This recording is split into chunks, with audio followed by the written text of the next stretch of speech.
Well, hello. My name is Linda Larson Schlitz, and I am so excited to be here again with Leonard Sam Baker or Sam Leonard Baker. You'll have to explain. But I have met this wonderful World War II veteran a couple of months ago because I met his daughter and she was telling me and bragging about her father who has written his second book now.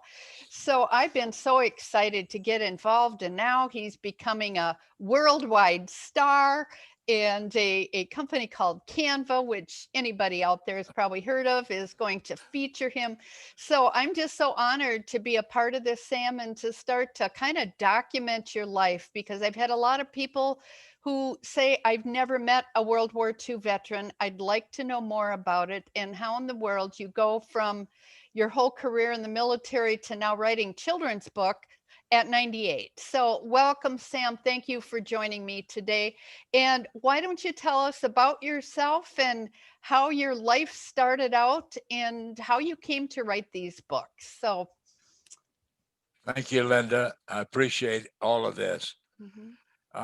My first memory in childhood was when I was about 4. I had scarlet fever, and I was quarantined in my mother's bedroom with my mother.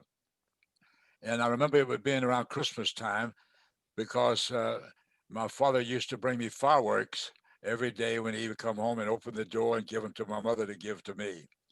And I had a shoebox that I took all the fireworks apart and put it there.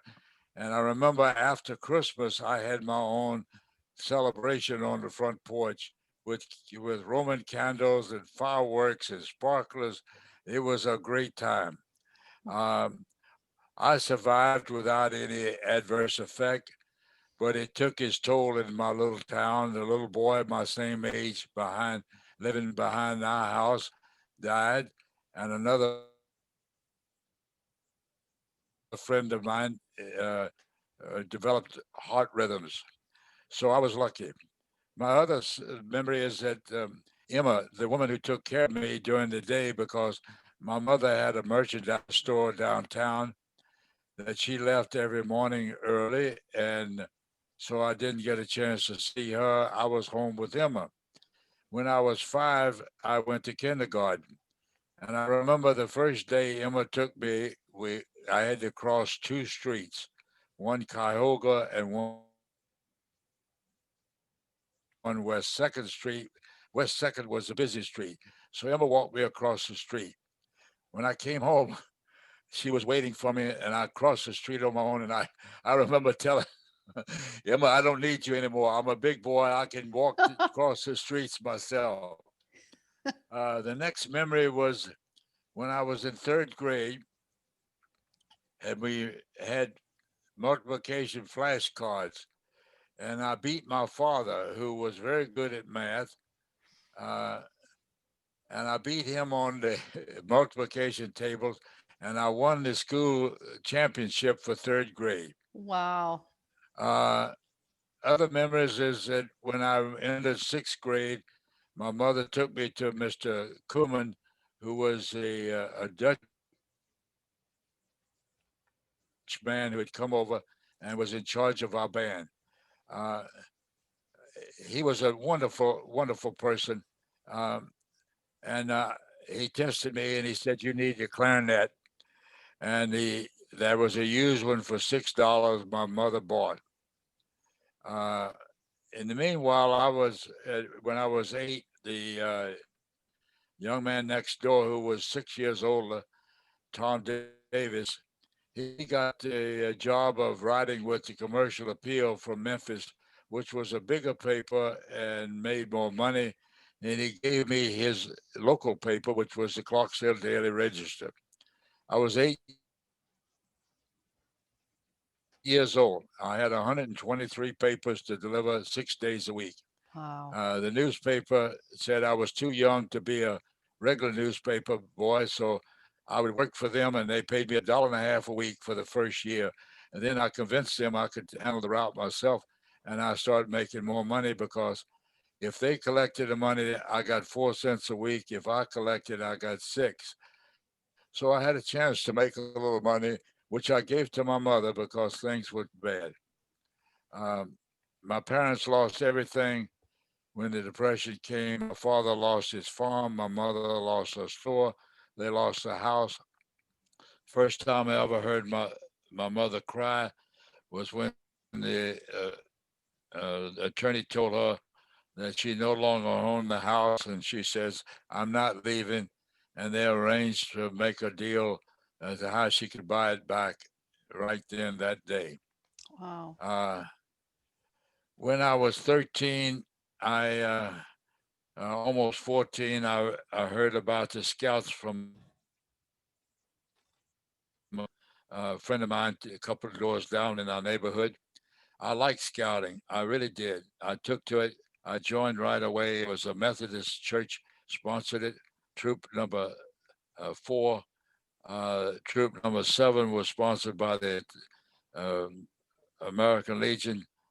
But I liked this troop. And our scout leader was Chester Curtis, a local football hero, quarterback who played for Ole Miss, University of Mississippi. Uh, however, Curtis was a struggling attorney, and many times he wasn't there. So we had to be our own leadership, which was, I think, very good because it taught us how to organize and lead. Um, Mm. I rose to the rank of an Eagle Scout, which was a great accomplishment. And uh, the little town was about 4,000 white people, 4,000 blacks, and once you got a bicycle, it was almost like when you get a car, you had freedom to move, and a small town you could go anywhere you wanted to. I Wow. remember things with my mother when the depression came. People out of jobs, going hoboing through town, used to come to the back door and ask for food. My mother never turned them down, although we had very little food.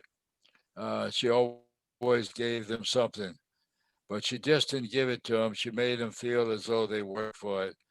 They raked up the leaves, or they cleaned up the backyard, or they did something. Uh, and it was a good impression on me. Uh, during the summer, although we were Jewish, uh, my mother took us to the church revivals, which was held downtown on a big lot where they'd put up a tent, and this Christian minister would come and, uh, and give sermons. And I asked my mother, "Why do we go to a Christian revival service?" And her answer was, "If you keep your mouth closed, you can always learn something." Oh, And I that's great. thought that was a great thing to do. Yeah, very When much. it came time for me to go to college, I didn't have enough money. I had worked during the summer for Mr. Bloom driving his bread truck. I only had $90. Registration was $140. And I said, "I'll stay home and work and get the money and start next year." She says, "No, they can take your money. They can't take your education," which Wow. was so good because the war started the following year. And had I not been in college, I probably would have been drafted. Wow. That Yeah, takes me up to the time I started college. You want to start something else yeah, now, Linda? yeah, Sam, I wanted to ask you a couple of questions through this. What an amazing thing. Now, you are here on our Zoom chat, and of course, we've all been locked down pretty much since March, so it's hard to get out. So, is this computer thing kind of new since COVID, or were you using a computer quite a bit before that? Um, I'm a light switch computer man. Let me. Turn it on, turn it off, huh? Well, I'll tell you. I know how to turn the switch on, and I know how to turn it off. Well, you're doing a beautiful job, but as people know, the reception is difficult, and are you on the second floor or are you on the first floor of your building? I'm on the third floor, but Third floors. Yep, we have Wi-Fi, and we have Wi-Fi very good Wi-Fi. yeah, so it's kind of jerky, but people have to overlook that. So back to your childhood, what a wonderful mother that you had to help you with all of those things. That's just tremendous and a great opportunity. Now, I know you're going to talk about a little later about imagination. Did you learn about imagination and making things up as you were growing up? Did you learn that from your mom or Emma or your dad? Where did you learn that? Well, I think I learned it from the radio. And Oh, in those days, there was Fibber McGee and Molly, and they had a closet full of junk. And you had to imagine the closet, and when it opened, you could hear the sound, but you couldn't. There was nothing to look at. You had to imagine all these things falling.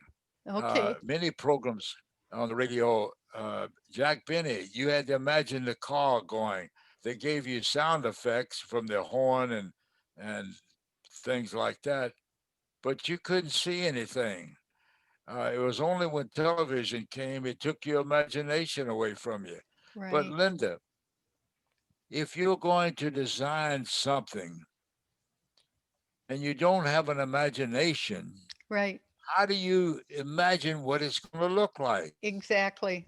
Yeah. I- Isn't You that can the think truth? about it, but it doesn't tweak your imagination.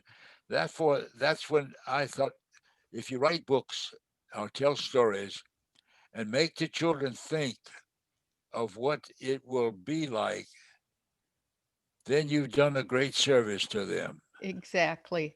Yeah, you're so right about that. And I just think that's wonderful.